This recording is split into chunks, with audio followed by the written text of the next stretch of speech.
मेरा नाम काजल है। अभी 24 की हूँ, पर ये बातें उस टाइम की हैं जब मैं 18 से 19 की रही होगी। गांव हमारा छोटा सा है, पंजाब के साइड में, जहाँ खेतों की महक सुबह शाम आती रहती है और शाम ढलते ही सन्नाटा छा जाता है। मेरा शरीर उस टाइम भी ऐसा ही था जैसे अब है, थोड़ा भरा हुआ, कमर पतली, और जो कुछ ऊपर नीचे है वो थोड़ा ज़्यादा ही। लड़कियाँ मुझसे जलती थीं और लड़के, खैर, वो तो पीछे पीछे घूमते ही थे। मैं ज़्यादा बनती संवरती नहीं थी, बस सादे सूट सलवार में ही रहती थी। पर लोग कहते थे कि मेरी चाल में कुछ ऐसा है कि नज़रें अपने आप चली जाती हैं। मैं हंस देती थी, सोचती थी कि लोग भी ना कुछ भी बोलते हैं। अंकित हमारे पड़ोस में ही रहता था। उसका घर हमारे घर से बस एक दीवार अलग। बचपन से हम साथ खेलते थे। वो हमेशा मुझे तंग करता, कभी मेरी गुड़िया छीन लेता, कभी मेरे बालों में रिबन बांध देता और कहता, देख काजल, तू दुल्हन लग रही है। मैं गुस्सा होकर मारने दौड़ती तो वो हंसता हुआ भागता। स्कूल भी हम साथ जाते थे, एक ही साइकिल पर। वो आगे बैठता, मैं पीछे। कभी कभी जानबूझकर ब्रेक मारता ताकि मैं उससे टकरा जाऊं। मैं चिल्लाती, अंकित मार डालोगे क्या?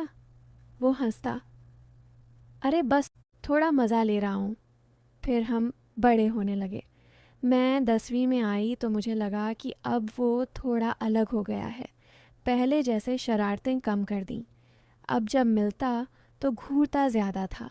मेरी आंखों में देखकर बात करता। मैं शर्मा जाती।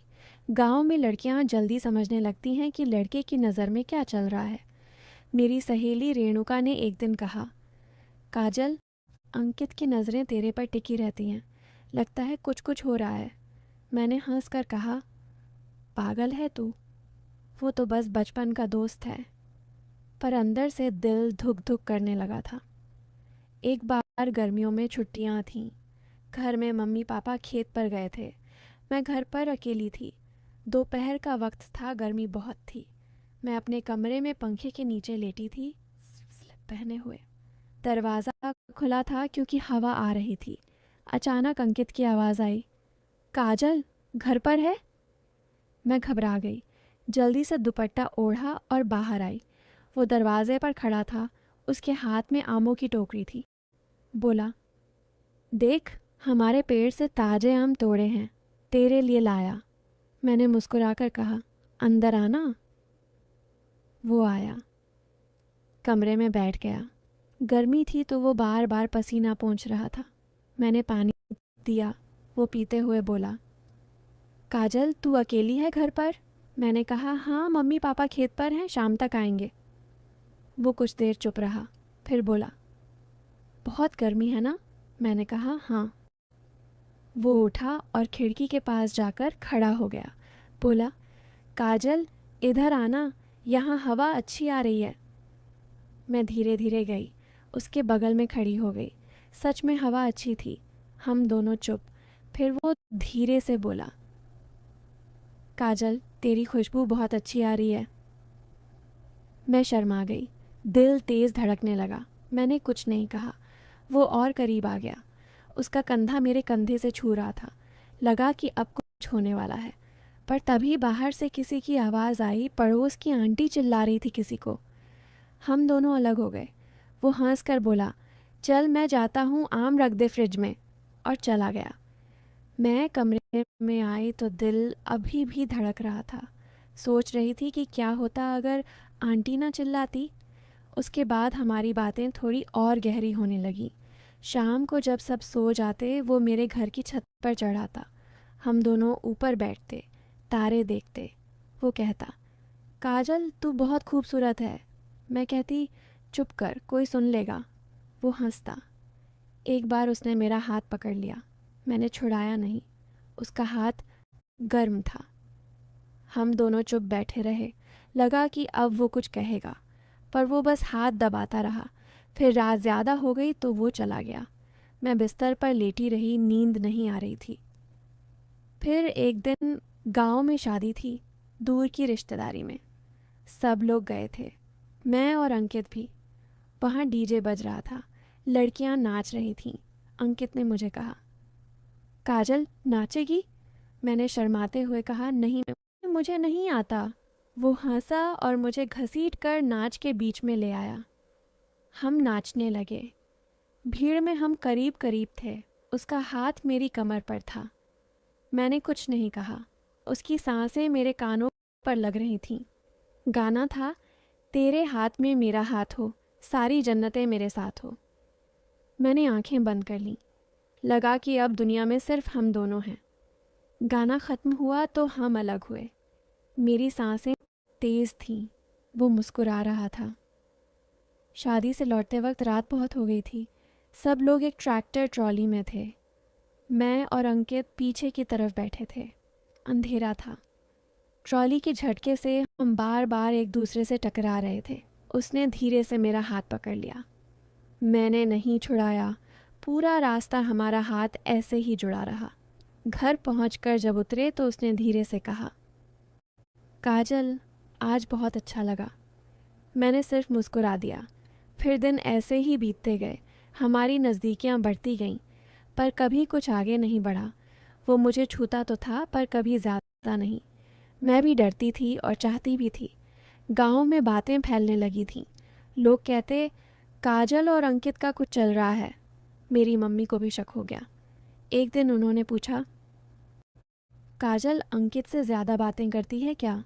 मैंने ना में सिर हिला दिया, पर दिल जानता था कि कुछ तो है। फिर अचानक उसके पापा का ट्रांसफ़र हो गया शहर में। वो लोग जाने वाले थे। उसने मुझे बताया नहीं। मैं खुद उसके घर गई। वो सामान पैक कर रहा था। मैंने पूछा, सच में जा रहे हो? वो उदास था। बोला, हाँ काजल, पापा को जाना पड़ेगा। मैं चुप रही। वो बोला, काजल, मैं तुझसे बहुत कुछ कहना चाहता था। मैंने पूछा, क्या आते?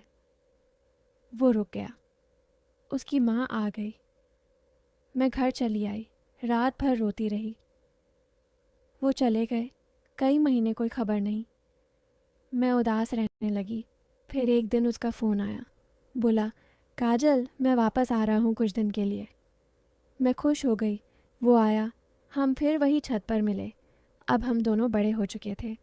वो बोला, काजल, याद है मैं तुझसे कुछ कहना चाहता था? मैंने कहा, हाँ। वो मुस्कुराया और बोला, मैं कहना चाहता था कि तू मेरी सबसे अच्छी दोस्त है। मैं नहीं चाहता था कि हमारी दोस्ती कभी ख़त्म हो। बस यही। मैं चौंक गई। सारी की सारी कल्पनाएं, सारे सपने एक पल में ख़त्म। पर अंदर से राहत भी हुई। मैं हंस पड़ी। बोली, बेवकूफ़, मैंने तो कितना कुछ सोच लिया था। वो भी हंसा। उस दिन हमने घंटों बातें की, बचपन की, आने वाले दिनों की। उसने कहा, काजल, दोस्ती में भी तो वो सब होता है जो केयर, विश्वास, साथ, बस नाम अलग है। मैंने सिर हिलाया। आज भी हम अच्छे दोस्त हैं। कभी कभी फ़ोन पर बात होती है। वो मजाक करता है, हम दोनों हंस पड़ते हैं। बस यही नहीं, अभी तो और भी बहुत कुछ बाकी है कहानी पर। एक दिन रात को अंकित मेरे घर पर आया जब सब सो गए थे। जैसे ही मैं दरवाज़ा खोला, अंकित अपने हाथ में एक पैकेट पकड़ा था। वो दिखाया नहीं और वो बोला, समय आने पर दिखाऊंगा। हमने रात भर बातें की। तभी अंकित मेरे तरफ देखता है और कहता कि काजल, तू कितनी सुंदर है, मन करता है अभी। और छोड़ो भी, हम अच्छे दोस्त हैं। तब मैं अंकित को बोलती हूँ कि जो भी तुम्हारे मन है तुम बोल सकते हो, क्योंकि हम अच्छे दोस्त जो है। रात ज़्यादा हो गई थी। तभी मम्मी नीचे से बुलाती है, काजल बेटी सो जाओ जल्दी, कल सुबह मंदिर जाना है। तब अंकित भी चले जाता है अपने घर और ये बोल के गया कि काजल, मैं कल तुमको कुछ सरप्राइज़ दूंगा। रात को यही सोच रहा तब कि अंकित मुझे किया सरप्राइज़ देने वाला है। सुबह जब मैं मंदिर के लिए नहा धोकर और साड़ी पहनकर निकली तो दरवाज़ा के सामने अंकित खड़ा था और हाथ में एक कार्ड पकड़ा था। और वो मेरे सामने आकर बोला, आप सब लोग मेरा शादी में ज़रूर आएगा। ये सुन के मैं शॉक हो गई। अंदर से थोड़ा दुख और अच्छा भी लगा। उसके बाद मैं शहर चली गई पढ़ाई करने। अंकित से फ़ोन में बात होता है, एक दोस्त की तरह। तो यही थी मेरी कहानी। आप लोग को अच्छी लगी होगी। मिलते हैं कोई दूसरी कहानी पर।